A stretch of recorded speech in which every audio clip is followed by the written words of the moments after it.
ನಮಸ್ಕಾರ. First tube ನ ಮತ್ತೊಂದು ವಿಡಿಯೋಗೆ ಸ್ವಾಗತ. ನೆರೆಹೊರೆಯವನು ಚೆನ್ನಾಗಿದ್ರೆ ನಾವು ಚೆನ್ನಾಗಿರ್ತೀವಿ ಅಂತಾರೆ. ಆದ್ರೆ ಆ ನೆರೆಹೊರೆಯವನೇ ನಮ್ಮ ಮನೆಯ ಶಾಂತಿಯನ್ನ ಕೆಡಿಸಲು ಬಂದ್ರೆ, ನಮ್ಮ ತಟ್ಟೆಲಿರೋ ಊಟಕ್ಕೂ ಕೂಡ ಕನ್ನ ಹಾಕಲು ಬಂದ್ರೆ ಸುಮ್ಮನಿರೋದಕ್ಕಾಗತ್ತಾ? ಖಂಡಿತ ಇಲ್ಲ. ಇವತ್ತು ನಮ್ಮ ನೆರೆಯ ರಾಷ್ಟ್ರ ಬಾಂಗ್ಲಾದೇಶದ ಪರಿಸ್ಥಿತಿ ಏನಾಗಿದೆ ಗೊತ್ತಾ? ಭಾರತ ಬೇಡ, ಹಿಂದೂಗಳು ಬೇಡ, ನಮಗೆ ಪಾಕಿಸ್ತಾನವೇ ದೋಸ್ತ್ ಅಂತ ಕೂಗಾಡ್ತಾ ಇದ್ದವರು ಇವತ್ತು ಅದೇ ಭಾರತದ ಕಡೆಗೆ ಹಸಿವಿನ ಕಣ್ಣುಗಳಿಂದ ನೋಡ್ತಾ ಇದ್ದಾರೆ. ಹೌದು, ಶೇಖ್ ಹಸೀನಾ ಹೋಗಿ ಮೊಹಮ್ಮದ್ ಯುನಸ್ ಅಧಿಕಾರಕ್ಕೆ ಬಂದ ಮೇಲೆ ಬಾಂಗ್ಲಾದೇಶ ನಾವು ಸ್ವಾತಂತ್ರ್ಯ, ಭಾರತದ ಹಂಗು ನಮ್ಗಿಲ್ಲ ಅಂತ ಸೊಕ್ಕಿನ ಮಾತುಗಳನ್ನ ಆಡಿತ್ತು. ಆದ್ರೆ ಈಗ ಪರಿಸ್ಥಿತಿ ಬದಲಾಗಿದೆ. ಬಾಂಗ್ಲಾದೇಶದ ಮಾರುಕಟ್ಟೆಯಲ್ಲಿ ಅಕ್ಕಿ ಇಲ್ಲ, ತರಕಾರಿ ಬೆಲೆ ಗಗನಕ್ಕೇರಿದೆ. ಹೊಟ್ಟೆಗೆ ಹಿಟ್ಟಿಲ್ಲದೆ ಜನ ಪರದಾಡ್ತಾ ಇದ್ದಾರೆ. ಬ್ರೇಕಿಂಗ್ ನ್ಯೂಸ್ ಏನಂತಂದ್ರೆ, ಭಾರತವನ್ನ ದ್ವೇಷ ಮಾಡ್ತಾ ಇದ್ದಂತಹ ಅದೇ ಬಾಂಗ್ಲಾದೇಶ ಈಗ ತುರ್ತಾಗಿ 50,000 ಟನ್ ಅಕ್ಕಿ ಬೇಕು ಅಂತ ಟೆಂಡರ್ ಅನ್ನ ಕರೀತಾ ಇದೆ.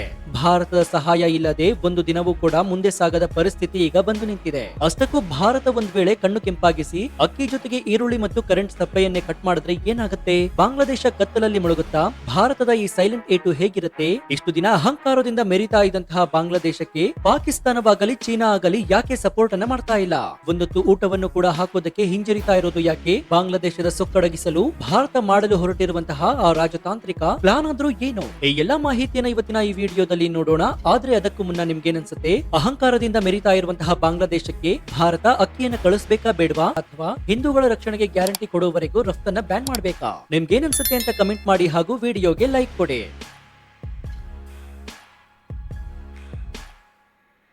ಸ್ನೇಹಿತರೆ, ಮೊದಲು ನಾವು ಸಮಸ್ಯೆಯ ಆಳವನ್ನ ಅರ್ಥ ಮಾಡ್ಕೊಳ್ಬೇಕಾಗುತ್ತೆ. ಬಾಂಗ್ಲಾದೇಶ ಅಕ್ಕಿ ತಿನ್ನುವ ದೇಶ. ಅಲ್ಲಿನ ಜನರ ಬಹುಮುಖ್ಯ ಆಹಾರವೇ ಅನ್ನ ಮತ್ತು ಮೀನು. ಆದ್ರೆ ಕಳೆದ ಕೆಲವು ತಿಂಗಳುಗಳಲ್ಲಿ ಅಲ್ಲಿ ಭೀಕರ ಪ್ರವಾಹ ಬಂತು. ಲಕ್ಷಾಂತರ ಹೆಕ್ಟೇರ್ ಭತ್ತದ ಬೆಳೆ ನಾಶವಾಯಿತು. ಇದರ ಜೊತೆಗೆ ರಾಜಕೀಯ ಅಸ್ಥಿರತೆ. ಶೇಖ್ ಹಸೀನಾ ಹೋದ್ಮೇಲೆ ದೇಶದಲ್ಲಿ ಆಡಳಿತ ಕುಸಿದು ಬಿದ್ದಿದೆ. ರೈತರಿಗೆ ಸರಿಯಾದ ಗೊಬ್ಬರ ಸಿಗ್ತಾ ಇಲ್ಲ. ಸಾರಿಗೆ ವ್ಯವಸ್ಥೆ ಕೂಡ ಹದಗೆಟ್ಟಿದೆ. ಇದರ ಫಲಿತಾಂಶ ಏನಾಗಿದೆ ಅಂತಂದ್ರೆ, ಬಾಂಗ್ಲಾದೇಶದಲ್ಲಿ ಅಕ್ಕಿಯ ಬೆಲೆ ಕೆಜಿಗೆ 80ರಿಂದ 100 ಟಾಕಾ ದಾಟಿದೆ. ಬಡವನ ತಟ್ಟೆ ಖಾಲಿಯಾಗಿದೆ. ಈಗ ಗತಿ ಇಲ್ಲದೆ ಬಾಂಗ್ಲಾದೇಶದ ಆಹಾರ ಸಚಿವಾಲಯ ಜಾಗತಿಕ ಟೆಂಡರ್ ಅನ್ನ ಕರೀತಾ ಇದೆ. ನಮಗೆ 50,000 ಟನ್ ಅಕ್ಕಿ ಬೇಕು, ಯಾರಾದ್ರೂ ಕೊಡಿ ಅಂತ ಅಂಗಲಾಚ್ತಾ ಇದೆ. ಇಲ್ಲಿರೋ ಬಿಗ್ ಟ್ವಿಸ್ಟ್ ಏನ್ ಗೊತ್ತಾ? ಪ್ರಪಂಚದಲ್ಲಿ ಅತಿ ಹೆಚ್ಚು ಅಕ್ಕಿ ರಫ್ತು ಮಾಡುವ ದೇಶ ಯಾವುದು? ಅದು ಬೇರೆ ಯಾವುದು ಅಲ್ಲ, ನಮ್ಮ ಭಾರತ. ಬಾಂಗ್ಲಾದೇಶಕ್ಕೆ ಅಕ್ಕಿ ಬೇಕಂದ್ರೆ ಅದು ಹತ್ತಿರದ ಅಗ್ಗದ ದರದಲ್ಲಿ ಸಿಗುವುದು ಭಾರತದಿಂದ ಮಾತ್ರ. ವಿಯೆಟ್ನಾಂ ಅಥವಾ ಥೈಲ್ಯಾಂಡ್ ನಿಂದ ತರಿಸಬೇಕಂದ್ರೆ ಸಾಗಾಣಿಕೆ ವೆಚ್ಚವೇ ದುಪ್ಪಟ್ಟಾಗುತ್ತೆ. ಅಂದ್ರೆ ಬಾಂಗ್ಲಾದೇಶ ತಿರುಗಿ ಮುರುಗಿ ಬಂದು ನಿಲ್ಬೇಕಾಗಿರೋದು ಭಾರತದ ಬಾಗಿಲಲ್ಲೇ.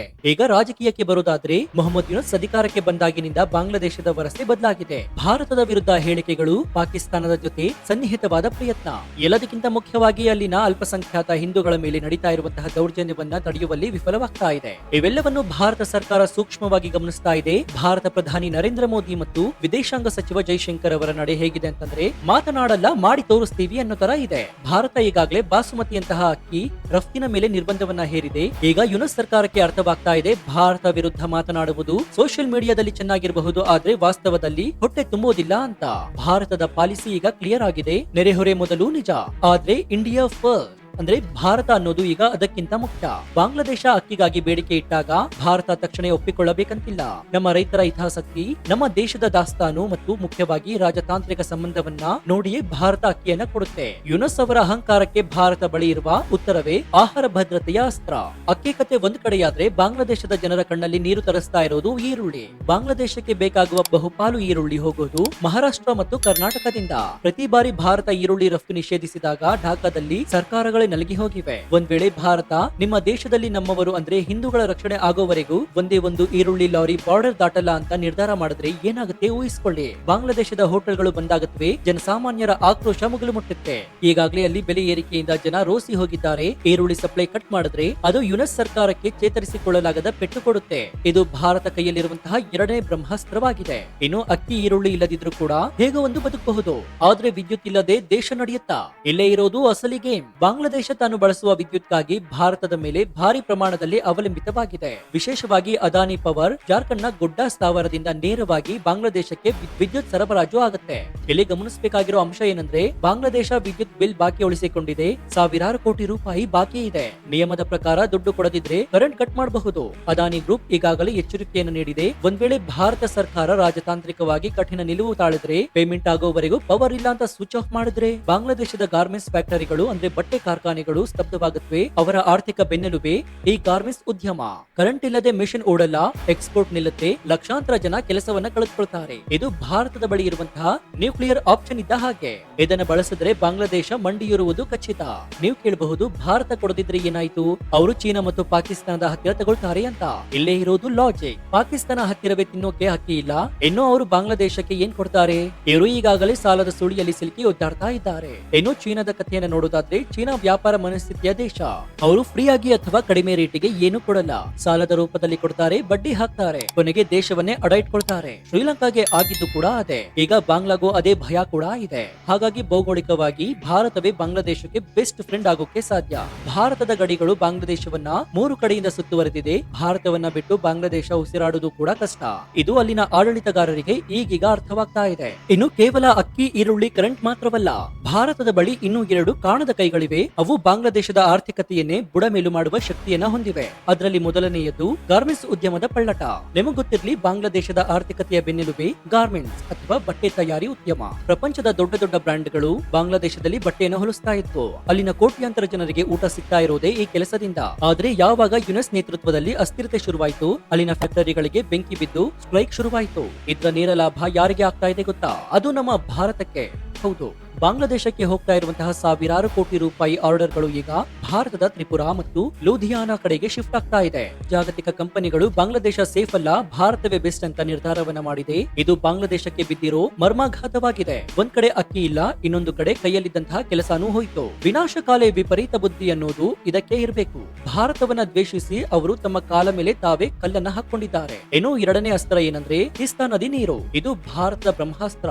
ಇನ್ನೊಂದು ಭಯಾನಕ ಸತ್ಯವನ್ನ ಹೇಳ್ತೀವಿ ಕೇಳಿ. ಬಾಂಗ್ಲಾದೇಶಕ್ಕೆ ಹರಿತಾ ಇರುವಂತಹ ಪ್ರಮುಖ 54 ನದಿಗಳು ಹುಟ್ಟೋದು ಮತ್ತು ಹರಿಯೋದು ಕೂಡ ಭಾರತದ ಮೂಲಕವೇ. ಅದರಲ್ಲೂ ಮುಖ್ಯವಾಗಿ ತೀಸ್ತಾ ನದಿ. ಬಾಂಗ್ಲಾದೇಶದ ಉತ್ತರ ಭಾಗದ ಕೃಷಿಗೆ ಈ ನದಿಯೇ ಜೀವನಾಡಿ. ಶೇಖ್ ಹಸೀನಾ ಇದ್ದಾಗ ನಮಗೆ ತೀಸ್ತಾ ನೀರು ಕೊಡಿ ಅಂತ ಭಾರತದ ಜೊತೆ ಮಾತುಕತೆ ನಡೆಸಿದ್ದರು. ಮೋದಿ ಅವರು ಕೂಡ ಮೃದು ಧೋರಣೆಯನ್ನ ಹೊಂದಿದ್ರು.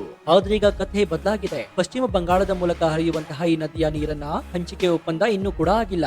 ಈಗಿನ ಪರಿಸ್ಥಿತಿಯಲ್ಲಿ ಭಾರತ ಸರ್ಕಾರ ಈ ಒಪ್ಪಂದವನ್ನ ತಡೆ ಹಿಡಿದ್ರೆ ಅಥವಾ ನೀರಿನ ಹರಿವಿನ ಮೇಲೆ ನಿಯಂತ್ರಣವನ್ನ ಸಾಧಿಸಿದ್ರೆ ಬಾಂಗ್ಲಾದೇಶದ ಕೃಷಿ ಭೂಮಿ ಒಣಗಿ ಹೋಗುತ್ತೆ. ಈಗಾಗಲೇ ಅಕ್ಕಿ ಬೆಳೆಯಲಾಗದೆ ಒದ್ದಾಡ್ತಿರುವಂತಹ ಬಾಂಗ್ಲಾದೇಶಕ್ಕೆ ನೀರು ಸಿಗಲಿಲ್ಲ ಅಂತಂದ್ರೆ ಕುಡಿಯೋದಕ್ಕೂ ಕೂಡ ಪರದಾಡಬೇಕಾಗುತ್ತೆ. ಇನ್ನು ಭಾರತ ಯುದ್ಧ ಮಾಡುವ ಅವಶ್ಯಕತೆ ಇಲ್ಲ ಸ್ನೇಹಿತರೆ. ಕೇವಲ ಡ್ಯಾಂಗಳ ಗೇಟ್ ನಿಯಂತ್ರಣ ಮಾಡಿದ್ರೆ ಸಾಕು. ಬಾಂಗ್ಲಾದೇಶದ ಪರಿಸ್ಥಿತಿ ಏನಾಗಬಹುದು ಅಂತ ನೀವೇ ಒಮ್ಮೆ ಊಹಿಸಿ ನೋಡಿ. ಆದ್ದರಿಂದಲೇ ರಕ್ಷಣಾ ತಜ್ಞರು ಹೇಳೋದು, ಭಾರತ ಸ್ನೇಹ ಬಾಂಗ್ಲಾದೇಶಕ್ಕೆ ಆಯ್ಕೆಯಲ್ಲ, ಅದು ಅನಿವಾರ್ಯ ಅಂತ. ಯುನೆಸ್ ಅವರು ಅಮೆರಿಕ ಬೆಂಬಲ ಇಟ್ಕೊಂಡು ಮೆರಿತಾ ಇರಬಹುದು, ಆದ್ರೆ ಬಾಯಾರಿದಾಗ ನೀರು ಕೊಡೋದಕ್ಕೆ ಅಮೆರಿಕ ಬರೋದಿಲ್ಲ. ಪಕ್ಕದ ಗಂಗೆಯೇ ಬೇಕು. ಈ ಸತ್ಯ ಅವರಿಗೆ ಅರ್ಥವಾಗೋಷ್ಟರಲ್ಲಿ ಕಾಲ ಮಿಂಚಿ ಹೋಗಬಹುದು. ಒಟ್ಟಾರೆಯಾಗಿ ಹೇಳೋದಾದ್ರೆ, ಈ 50,000 ಟನ್ ಅಕ್ಕಿಯ ಬೇಡಿಕೆ ಕೇವಲ ಒಂದು ವ್ಯಾಪಾರ ಅಲ್ಲ, ಇದು ಭಾರತದ ಶಕ್ತಿಯ ಪ್ರದರ್ಶನ. ಭಾರತವನ್ನ ದ್ವೇಷಿಸಿ ಹಿಂದೂಗಳನ್ನ ನೋಯಿಸಿ ಗಡಿಯಲ್ಲಿ ಖ್ಯಾತೆ ತೆಗೆದ್ರೆ ಭಾರತ ಸುಮ್ಮನೆ ಕೂರುವುದಿಲ್ಲ. ನಾವು ಯುದ್ಧ ಮಾಡಬೇಕಾಗಿಲ್ಲ, ಕೇವಲ ವ್ಯಾಪಾರ ನಿಲ್ಲಿಸಿದ್ರೆ ಸಾಕು, ಎದುರಾಳಿ ಮಂಡಿಯೂರ್ಬೇಕಾಗತ್ತೆ ಅನ್ನೋದಕ್ಕೆ ಇದೇ ಸಾಕ್ಷಿ. ಯುನೆಸ್ ಸರ್ಕಾರಕ್ಕೆ ಈಗಲಾದ್ರೂ ಬುದ್ಧಿ ಬಂದ್ರೆ ಸರಿ, ಇಲ್ದಿದ್ರೆ ಅಕ್ಕಿ, ಈರುಳ್ಳಿ, ಕರೆಂಟ್ ಹೀಗೆ ಒಂದೊಂದನ್ನೇ ಸಪ್ಲೈ ಕಟ್ ಮಾಡಿದ್ರೆ ಬಾಂಗ್ಲಾದೇಶ ಮತ್ತೊಂದು ಶ್ರೀಲಂಕಾ ಆಗೋದ್ರಲ್ಲಿ ಸಂಶಯವೇ ಇಲ್ಲ. ಭಾರತ ಯಾವಾಗಲೂ ವಸುದೈವ ಕುಟುಂಬಕಂ ಅಂತ ನಂಬುತ್ತೆ. ಆದ್ರೆ ನಮ್ಮ ತಂಟೆಗೆ ಬಂದ್ರೆ ತಕ್ಕ ಪಾಠ ಕಲಿಸಬೇಕು ಅನ್ನೋದು ಕೂಡ ನಮಗ್ ಗೊತ್ತಾಗಿದೆ. ಸೊ ನಿಮ್ಗೆ ಏನ್ ಅನ್ಸುತ್ತೆ? ಭಾರತ ಬಾಂಗ್ಲಾದೇಶಕ್ಕೆ ಅಕ್ಕಿ ಕೊಡಬೇಕಾ ಅಥವಾ ಹಿಂದೂಗಳ ರಕ್ಷಣೆಗೆ ಗ್ಯಾರಂಟಿ ಕೊಡುವವರೆಗೂ ರಫ್ತನ್ನ ಬ್ಯಾನ್ ಮಾಡಬೇಕಾ? ನಿಮ್ಮ ಅಭಿಪ್ರಾಯ ಏನು ಅಂತ ಕಮೆಂಟ್ ಮಾಡಿ ಹಾಗೂ ವಿಡಿಯೋಗೆ ಲೈಕ್ ಕೊಡಿ. ಜೊತೆಗೆ ನೀವಿನ್ನು ನಮ್ಮ ಚಾನೆಲ್ ಅನ್ನ ಸಬ್ಸ್ಕ್ರೈಬ್ ಮಾಡ್ಕೊಂಡಿಲ್ಲ ಅಂದ್ರೆ ಕೂಡಲೇ ಸಬ್ಸ್ಕ್ರೈಬ್ ಮಾಡ್ಕೊಂಡು ಪಕ್ಕದಲ್ಲಿರುವಂತಹ ಬೆಲ್ ಐಕಾನ್ ಅನ್ನು ಪ್ರೆಸ್ ಮಾಡಿ. ಇದರಿಂದ ನಾವು ಹಾಕುವ ಹೊಸ ವಿಡಿಯೋಗಳ ನೋಟಿಫಿಕೇಶನ್ ಮೊದಲು ನಿಮಗೆ ಸಿಗುತ್ತೆ. ಇದಾಗಿತ್ತು ಈ ಕ್ಷಣದ ವಿಶೇಷ. ನೋಡ್ತಾ ಇರಿ ಫಸ್ಟ್ ಟ್ಯೂಬ್ ಕನ್ನಡ. ಧನ್ಯವಾದ.